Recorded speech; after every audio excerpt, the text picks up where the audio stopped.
प्रश्न 9। तालिका में कुछ आंकड़े दिए गए हैं। आंकड़ों के समूह के आधार पर इन पौधों के उदाहरण का पता लगाइए। देखिए, द्विबीजपत्री और मूसलाजड़ के उदाहरण बताना है। हम जानते हैं जालिकादार शिराविन्यास, मूसलाजड़, द्विबीजपत्री एक ही वर्ग में आते हैं। यदि आपको जालिकादार शिराविन्यास या मूसलाजड़ या द्विबीजपत्री के उदाहरण याद हैं तो इसे हम लिख सकते हैं इनमें।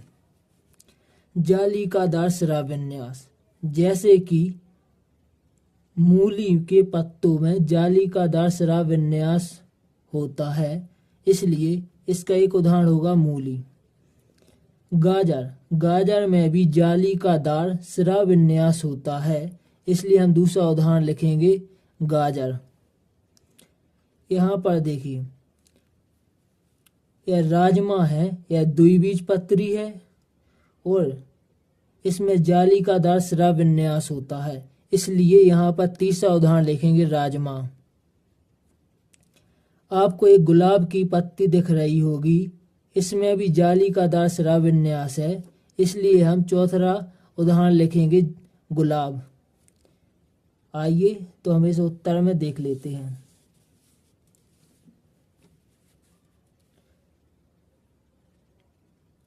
का में हम उदाहरण लिखेंगे मूली, गाजर, राजमा, गुलाब आदि।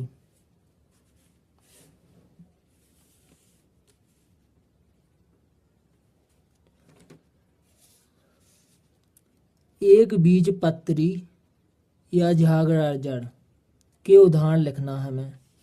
तो हम जानते हैं समांतर शिराविन्यास, झागड़ाजड़ या एक बीजपत्री एक ही वर्ग में आते हैं। तो हमें यहाँ पर समांतर शिराविन्यास या झागड़ाजड़ या एक बीजपत्री के उदाहरण लिख सकते हैं।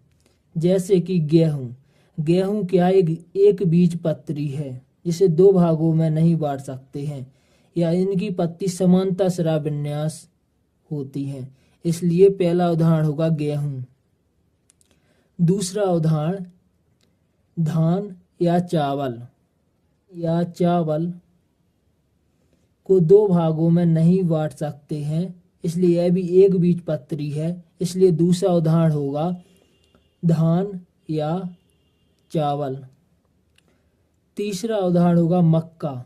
मक्का भी एक बीजपत्री है, इसे अपन दो भागों में नहीं बांट सकते हैं इनके बीजपत्र को, इसलिए तीसरा उदाहरण होगा मक्का। चौथा उदाहरण होगा घास।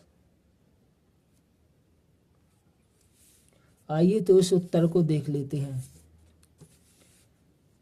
इसमें हम लिखेंगे गेहूं, धान, मक्का, घास आदि।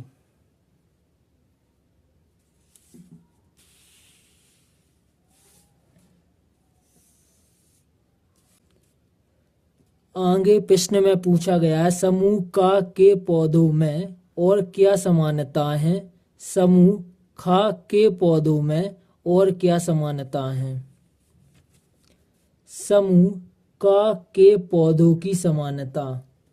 समूह का द्विबीजपत्री के पौधों में सामान्यतः जालीदार शिराविन्यास वाली पत्तियां होती हैं।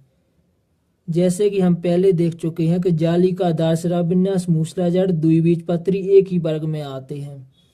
समूह खा के पौधों की समानताएं। समूह खा एक बीजपत्री के पौधों में समानतर शिराविन्यास वाली पत्तियां होती हैं।